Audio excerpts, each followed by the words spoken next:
જય શ્રી કૃષ્ણ મિત્રો, સ્વાગત છે તમારું આપણી YouTube channel teach and growth by નિલેશમાં. મિત્રો, ઘણા સમયથી વિજ્ઞાનના મેસેજ આવતા હતા, તો આજે ધોરણ 10 વિજ્ઞાન પ્રથમ ચેપ્ટર રાસાયણિક પ્રક્રિયાઓ અને સમીકરણો. તો મિત્રો, ટેક્સ્ટબુકના અંદર વિદ્યાર્થી વાંચવા બેસે તો એને સમજણ ના પડે કે શું વસ્તુ વાંચવું હશે શું નહીં. તો આપણે એ રીતે સમજાવશું જેથી તમને ખ્યાલ પણ આવી જાય અને દરેક વસ્તુ પછી કોન્સેપ્ટ ક્લિયર થયા પછી તમે વાંચવા બેસો તો ક્યારેય તમને યાદ રાખવામાં તકલીફ પડશે નહીં. પછી બીજી વસ્તુ, સમીકરણો જે સૌથી વધુ હેરાન કરતા વિદ્યાર્થીઓને કે સમીકરણ સમતોલ કેવી રીતે કરવું, તો આપણે સમીકરણ સમતોલ એટલે કે બેલેન્સ કરતા પણ શીખીશું અને ઘણું બધું નવું જાણવા મળશે. તો વાર ના કરતા શરૂ કરીએ. સૌ પ્રથમ રાસાયણિક પ્રક્રિયાઓ. તો રાસાયણિક પ્રક્રિયાઓ એટલે શું? એકદમ સાદી ભાષામાં લખેલું, આપને જોઈને જ ખ્યાલ આવી જશે. એક અથવા એકથી વધારે તત્વ અથવા સંયોજનો, એક અથવા એકથી વધારે તત્વ અથવા સંયોજનો પર કોઈ ફેરફાર થાય એટલે કે એના અંદર કોઈ ચેન્જીસ આવે, તેનાથી કંઈક નવું તત્વ સંયોજન આપણને મળે, તેને રાસાયણિક પ્રક્રિયાઓ કહીએ છીએ. એક અથવા એકથી વધારે તત્વ અથવા સંયોજનો પર કોઈ ફેરફાર થાય, ફેરફાર થઈને તેનાથી કંઈક નવું તત્વ અથવા સંયોજન મળે, તેને રાસાયણિક પ્રક્રિયાઓ કહે છે. હવે એના ઉદાહરણ સમજીશું. તો સૌ પ્રથમ ઉદાહરણ, લોખંડને કાટ લાગવો. અહીંયા કૌંસમાં લખ્યું કેવી રીતે, બરાબર. તો પ્રથમ પ્રશ્ન વિદ્યાર્થીઓના મનમાં એવો થતો હોય કે લોખંડનો કાટ લાગે તો કેવી રીતે લાગે. તો એના માટે એક લોખંડને કાટ લાગે, હવા, લોખંડ હવા સાથે સંપર્કમાં આવે અથવા તો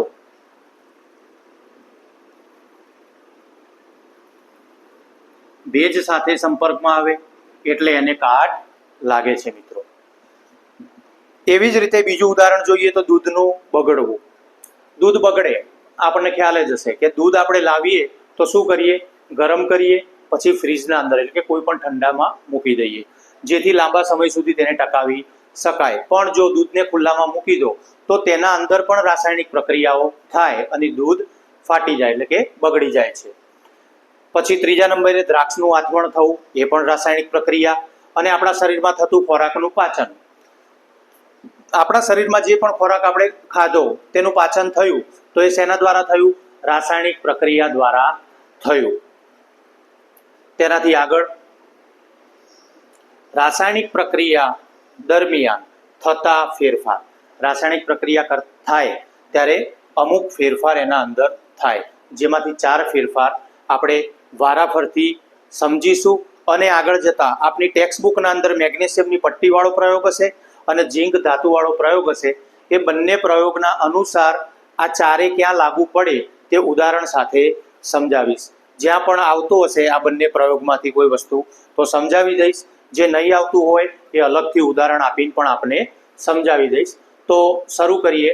પદાર્થની ભૌતિક અવસ્થા બદલાય. પહેલા નંબરે, કોઈ પણ પદાર્થની ભૌતિક અવસ્થા કેવી રીતે બદલાશે તો એ જોવા માટે આપણે નીચેનું એકવાર જોવું પડશે. એટલે એ વખતે જે ઉદાહરણ આપીશ એનાથી ખ્યાલ આવી જશે. પણ તમને કહી દઉં કે પદાર્થની ભૌતિક અવસ્થા બદલાય એટલે કે ઘન પદાર્થમાંથી કાં તો પ્રવાહી કાં તો ઘનમાંથી વાયુ બનવું, તેને આપણે કહીશું ભૌતિક અવસ્થા બદલાય. ઘનમાંથી વાયુ, પ્રવાહી, આને કહીશું આપણે ભૌતિક અવસ્થા. બીજા નંબરે રંગ પરિવર્તન. અમુક સમીકરણ એટલે કે અમુક પ્રક્રિયાઓ રાસાયણિક પ્રક્રિયાઓની અંદર એવું પણ બને કે જે પ્રક્રિયક તમે અંદર યુઝ કર્યો હોય, પછી પ્રક્રિયા થયા પછી એ પ્રક્રિયકનો જે રંગ હતો એનાથી વિશેષ બીજો કોઈ રંગ આવી ગયો હોય તો એને પણ કહીશું આપણે રંગ પરિવર્તન પણ આપણને જોવા મળશે. ત્રીજા નંબરે, અમુક પ્રક્રિયા દરમિયાન અમુક વાયુઓ ઉત્પન્ન થાય. તમે કોઈ પ્રક્રિયા કરી કોઈ પણ પ્રક્રિયકો વચ્ચે અને પછી ત્યાં તમને કોઈ વાયુ મળ્યો તો ત્યાં અવસ્થા લાગુ પડશે કે વાયુ ઉત્પન્ન થાય. ચોથા નંબરે, પ્રક્રિયા દરમિયાન તાપમાનમાં ફેરફાર. પ્રક્રિયા જ્યારે પણ આપણે કરતા હોઈએ ત્યારે તાપમાનમાં ફેરફાર પડશે. અમુક તાપમાન પ્રક્રિયકો વચ્ચેના મિશ્રણથી જે આપણે પરિણામ તરફ જઈએ તે વખતે પણ આપણને તાપમાનમાં ફરક જોવા મળે છે મિત્રો.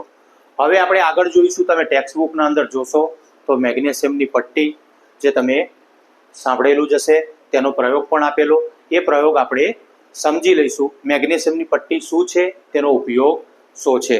તો મેગ્નેશિયમની પટ્ટી એટલે કે જો મેગ્નેશિયમની પટ્ટીને હવામાં સળગાવો, મેગ્નેશિયમની પટ્ટીને હવામાં સળગાવતા તે સફેદ રંગની જગારા મારતી જ્યોતથી સળગી ઉઠે છે. કયા રંગની?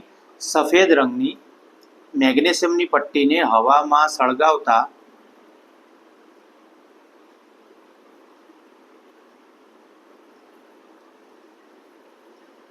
સફેદ રંગની જ્યોતથી જગારા મારતી સળગી ઉઠે છે.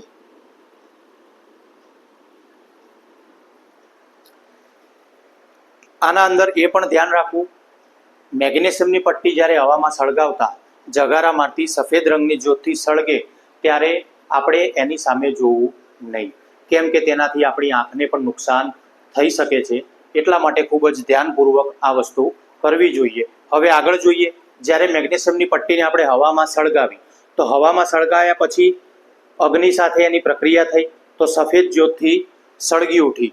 સળગ્યા પછી એના નીચે એની રાખ પડશે, જેમ જેમ પટ્ટી સળગતા નીચે એની રાખ પડશે, એ રાખને આપણે કહીશું, નવું જે બનશે એને શું કહીશું? Magnesium oxide. મેગ્નેશિયમની પટ્ટીને હવામાં સળગાવતા સફેદ રંગની જ્યોતથી જગારા મારતી જ્યોતથી સળગી ઉઠશે અને સળગ્યા પછી એની રાખ જે નીચે પડશે એ રાખને આપણે કહીશું મેગ્નેશિયમ ઓક્સાઇડ મિત્રો. તો આઈ હોપ યાદ રહી ગયું હશે. પછી આગળ જોઈશું બીજા નંબરે ઝીંક ધાતુ. ઝીંક એટલે શું? તો મેગ્નેશિયમનું પહેલાં કહી દઉં. મેગ્નેશિયમને આપણે Mg તરીકે દર્શાવીએ, એની સંજ્ઞા Mg. ઝીંક ધાતુને આપણે Zn તરીકે દર્શાવીએ. તો ઝીંક ધાતુનો પ્રયોગ શું? તો ટેક્સ્ટ બુકના અંદર આપેલો જ છે.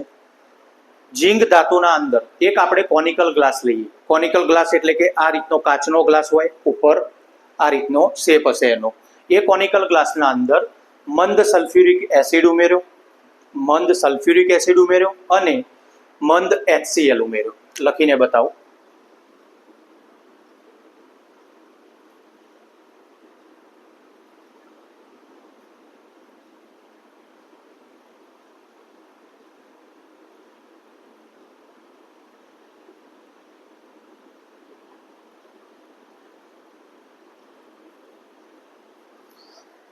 મંદ સલ્ફ્યુરિક એસિડ અને મંદ HCl. પ્રશ્ન થશે HCl એટલે શું? તો HCl નું પણ નામ કહી દઉં. HCl એટલે હાઇડ્રોક્લોરિક એસિડ.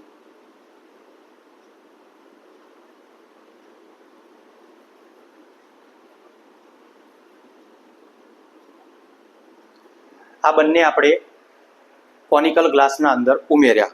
ઉમેર્યા પછી શું કર્યું? તો ઉમેર્યા પછી આપણે ઝીંક ધાતુના ટુકડા અંદર ઉમેર્યા.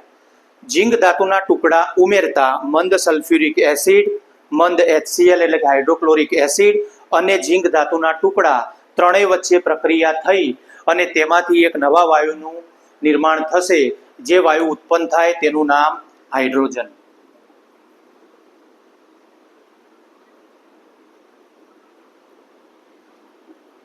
તેનું નામ હાઇડ્રોજન. આ પ્રયોગ ટેક્સ્ટ બુકમાં આપે જોયો હશે. આ સમજી લીધા પછી તમને કદાચ પરીક્ષાના અંદર પૂછાય તો માત્ર આકૃતિ યાદ રાખવાની. આકૃતિ યાદ રાખવી બહુ મોટી વાત નથી હોતી. કોઈ પણ આકૃતિ 2 કે 3 વાર તમે કોઈ પણ બ્લેન્ક પેજના અંદર ડ્રો કરો, પછીથી તમે એકદમ જાતે જોયા વગર કરશો તો આવડી જ જશે, પણ એનું નામકરણ બહુ અગત્યનું હોય છે. આકૃતિ દરેકને ફાવે, પણ દરેકનું નામકરણ. મંદ સલ્ફ્યુરિક એસિડ ક્યાં ઉમેર્યો, કોનિકલ ગ્લાસ કોને કહેવાય, મંદ HCl એટલે કે હાઇડ્રોક્લોરિક એસિડ કોને કહેવાય અને તેમાંથી જે ઉત્પન્ન થયો તે હાઇડ્રોજન. આ તમામ નામ યાદ હોય તો આકૃતિના પણ સારા માર્ક્સ આપણે મેળવી શકીએ અને આકૃતિ ઉપરથી આરામથી તમે પ્રયોગ લખી શકો મિત્રો. આઈ હોપ ખ્યાલ આવી ગયો છે મેગ્નેશિયમની પટ્ટી અને ઝીંક ધાતુને. હવે આ બાજુ સૌથી વધુ પ્રોબ્લેમ કરતો સબ્જેક્ટ વિજ્ઞાનમાં શું હોય? તો સમીકરણ. સમીકરણ લોકો ગોખીને યાદ રાખતા હોય છે મિત્રો. ક્યારે સમીકરણ ગોખાય નહીં. સમીકરણ શું? આખું ધોરણ 10 અંદર કોઈ પણ વસ્તુ તમે કોન્સેપ્ટ ક્લિયર કરશો એટલે કે સમજશો તો કોઈ દિવસ તકલીફ પડશે નહીં, ગોખવું નહીં, યાદ રાખવા માટે હા લખીને તૈયાર કરવું સારું, પણ જે વસ્તુ સમજી ગયા એક વાત, મને એટલી ખબર પડે કે મેગ્નેશિયમની પટ્ટીને હવામાં સળગાવો તો હવામાં શું હોય, હવા કોની હોય, ઓક્સિજન. તો મેગ્નેશિયમની પટ્ટીને હું હવામાં સળગાવું તો મેગ્નેશિયમની મેં ઓક્સિજન સાથે પ્રક્રિયા કરી તો પછી મને જે નીચે મળ્યું જેની રાખ એને મેં શું કહીશ, મેગ્નેશિયમ ઓક્સાઇડ. તો Mg પ્લસ ઓક્સિજન એટલે O2, આ બે પ્રક્રિયકોથી શું મળ્યું મને, નિપજ બરાબર MgO એટલે કે મેગ્નેશિયમ ઓક્સાઇડ. તો મારે બાકી શું રહ્યું, બાકી એટલું જ રહ્યું કે મારે હવે બંને સમીકરણને બંને બાજુથી પ્રક્રિયકો અને નિપજો બંને બાજુથી બેલેન્સ એટલે કે સમતોલ કરવું પડશે, જે આપેલા ઉપરમાં અંદર આપણે સમતોલ કરીશું. અગાઉ મેં વાત કરી એમ જો આપણે સમજી ગયા તો આ રીતે જ ખ્યાલ આવે. મેગ્નેશિયમની પટ્ટી, તો મેગ્નેશિયમને O2 એટલે કે ઓક્સિજન સાથે પ્રક્રિયા કરો, હવામાં કોણ હોય, ઓક્સિજન. ઓક્સિજન સાથે પ્રક્રિયા કરતા નિપજમાં શું મળ્યું આપણને, MgO એટલે કે મેગ્નેશિયમ ઓક્સાઇડ. પણ હા મિત્રો, આ સમીકરણ સમતોલ નથી, એને સમતોલ કરવું પડશે. કેવી રીતે, તો આપણે લખીને જ સમતોલ કરી દઈએ. હું આના અંદર ડાયરેક્ટ નહીં લખું, આનું આ સમીકરણ ફરીથી લખીશ, એનું નામ આપી દઉં અને એના અંદર સમતોલ કરીને બતાવું, જેથી ખ્યાલ આવે કે પહેલા મૂળ સમીકરણ આવું હતું અને સમતોલ થયા પછી સમીકરણ આવું બનશે. Mg એટલે મેગ્નેશિયમ, O2 એટલે ઓક્સિજન, જેના વગર આપણે જીવી ના શકીએ. બંને જોડે પ્રક્રિયા કરો તો બનશે magnesium oxide.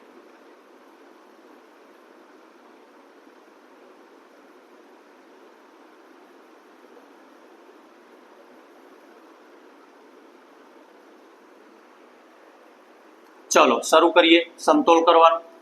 Mg plus O2 આ બંને કહેવાય. જે ડાબી બાજુ હોય મિત્રો આ રીતે યાદ રાખજો.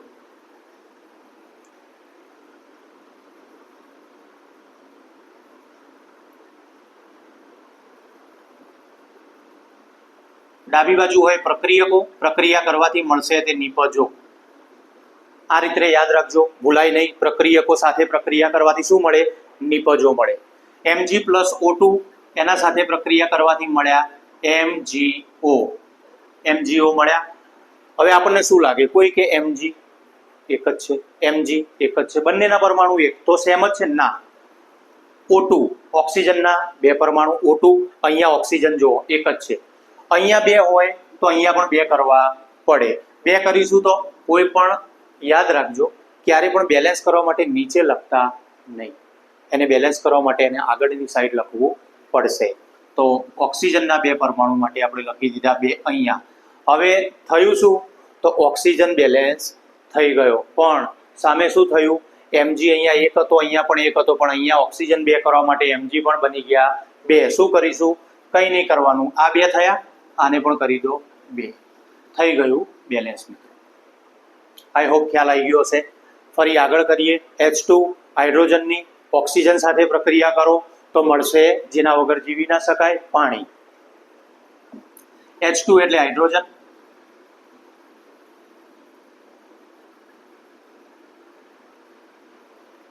O2 એટલે ઓક્સિજન, મળશે પાણી. કોઈ કેમ કે શું કહેવાય આને, પાણી નહીં, વૈજ્ઞાનિક નામ તો hydrogen oxide. Hydrogen oxide.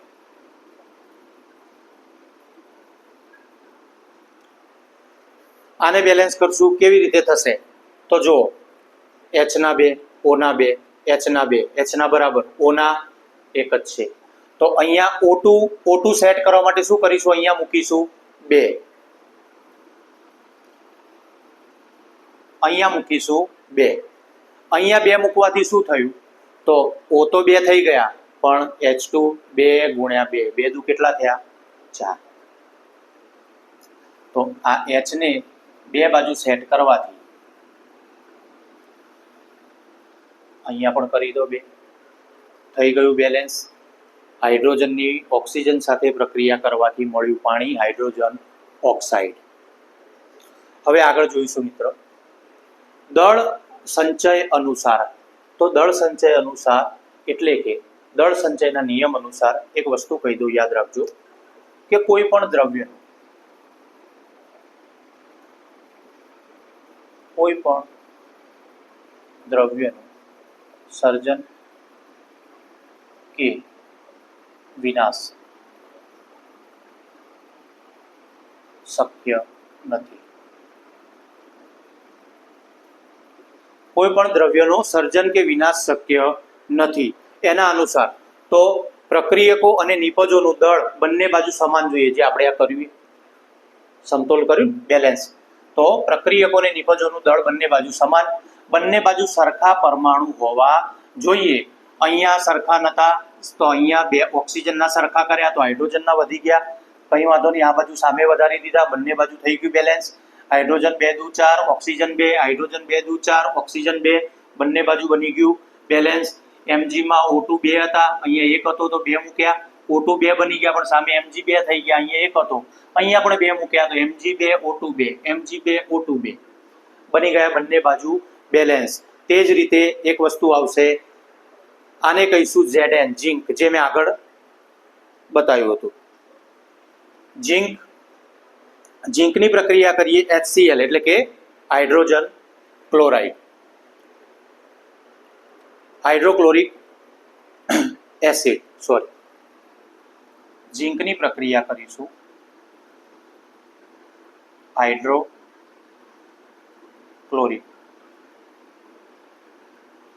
Acid. ઝિંકની પ્રક્રિયા હાઇડ્રોક્લોરિક એસિડ સાથે કરવાથી આપણને મળ્યા ZnCl2. આને કહેવાય ઝિંક ક્લોરાઇડ, ઝિંક ક્લોરાઇડ. નામ લખતા રહેજો મિત્રો, જેથી ભૂલી ના જવાય. H2 એટલે હાઇડ્રોજન. આને બેલેન્સ કરીશું. અહીંયા આ જે મેં નામ લખ્યા એ હું લૂછી નાખું છું, આપ વિડીયો પોઝ કરીને નોટ ડાઉન કરી લેશો.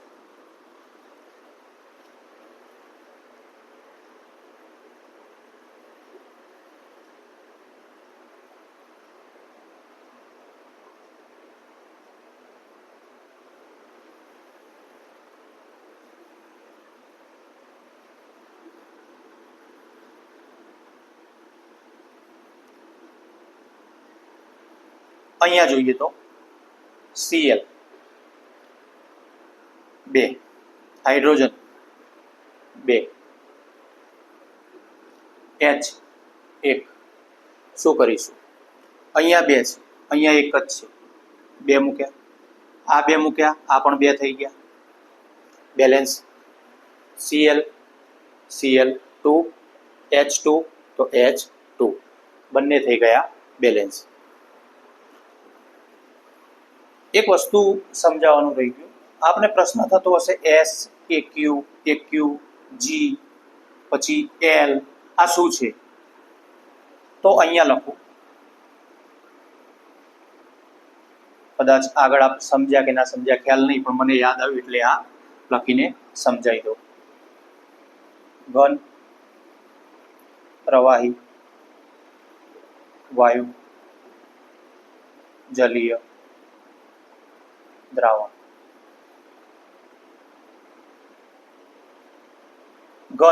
ઘન એટલે કે સોલિડ. ઘનને કહીશું સોલિડ એટલે આપણે એને S તરીકે દર્શાવીએ. પ્રવાહીને કહીશું લિક્વિડ એટલે એને L તરીકે દર્શાવીએ. વાયુને શું કહેવાય?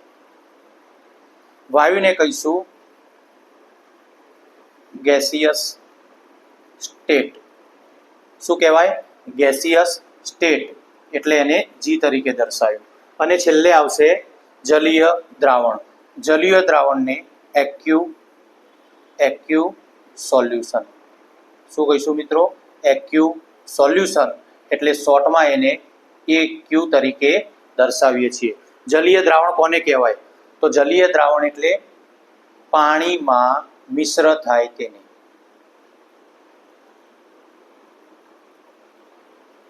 પાણીમાં મિશ્ર થાય તેને કહીશું જલીય દ્રાવણ. Fe ને શું કહેવાય? Fe એટલે લોખંડ, આયન. H2O પાણી, હાઇડ્રોજન ઓક્સાઇડ. લોખંડની પાણી સાથે પ્રક્રિયા કરવાથી શું મળે? તો ફેરસ આયન ઓક્સાઇડ. શું મળશે? આયન ઓક્સાઇડ અને હાઇડ્રોજન છૂટો પડશે. શું છૂટું પડશે? હાઇડ્રોજન. હવે અહીંયા જુઓ મિત્રો, H2 ઓકે, Fe3 અહીંયા ખાલી Fe, તો અહીંયા 3 આપેલા, આ બાજુ 3 મૂકીશું એટલે આયનનું Fe નું થઈ ગયું બેલેન્સ. પણ અહીંયા ઓક્સિજનના 4 પરમાણુ, અહીંયા કેટલા? 1 જ.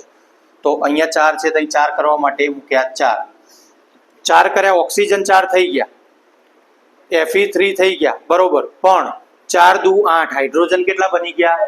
8 બની ગયા. તો આ બાજુ તો 2 જ છે, તો અહીંયા પણ મૂકી દઈશું 4. 4 દુ 8, બંને બાજુ બની ગયું બેલેન્સ મિત્રો. આને કહીશું આયન. પાણી સાથે એટલે કે હાઇડ્રોજન ઓક્સાઇડ સાથે.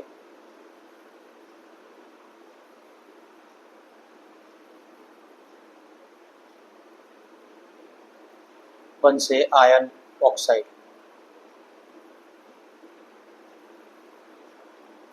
અને હાઇડ્રોજન પડશે. આ યાદ રાખી લેજો મિત્રો. અને આનો બીજો ભાગ, ચેપ્ટર થોડું લાંબુ હોવાથી એક જ લેક્ચરના અંદર, દેખો મિત્રો, કોઈ પણ એક લેક્ચરના અંદર હું તમામ વસ્તુ લઈ લઉં, બરાબર, તો એટલો લાંબો લેક્ચર જોતા વિદ્યાર્થીને બોરિંગ લાગે. જેથી થોડો લેક્ચર 2 ભાગ અથવા તો 3 ભાગ પાર્ટમાં વાંધો નહીં, પણ અત્યારે આટલું જોઈને યાદ રાખી શકે, નોટ ડાઉન કરીને 2 વાર રિવિઝન કરી શકે. બીજો ભાગ આવશે તો નવેસરથી ફરીથી રિવિઝન કરશે, એટલે આખું તમામ ચેપ્ટર એનું ક્લિયર થઈ જશે. એક સાથે હું આખું ચેપ્ટર લઈ લઉં, વિડીયો કલાક 1.5 કલાકનો હોય તો ક્યારે જોવો ગમે નહીં. એનાથી બેટર છે કે પાર્ટમાં સ્ટેપ બાય સ્ટેપ જોવું, સ્ટેપ બાય સ્ટેપ રોજનું રોજ રિવિઝન કરવું. આખું ચેપ્ટર તૈયાર કરતા 2 કલાક થાય, એનાથી બેટર છે કે આટલો વિડીયો જોઈ અને અડધો કલાકમાં રિવિઝન કરી દઈએ તો આપણો પણ કોન્ફિડન્સ લેવલ સારો જળવાઈ રહે.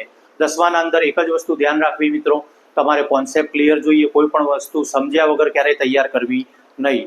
સમજ્યા વગર જો તૈયાર કરવાથી સૌથી મોટું નુકસાન એ કે ગોખેલી વસ્તુ જ્યારે એક્ઝામના પ્રેશરમાં તમે બેઠા હો ત્યારે ક્યારેય યાદ ના આવે. અવનવા અગાઉના વિડીયો, આગળના વિડીયો જોવા માટે જોતા રહો આપણી channel teach and growth by Nilesh. મળીએ છીએ નવા વિડીયોમાં. ભાગ 2, રાસાયણિક પ્રક્રિયાઓ અને સમીકરણો, ધોરણ 10 વિજ્ઞાન. જય શ્રી કૃષ્ણ મિત્રો.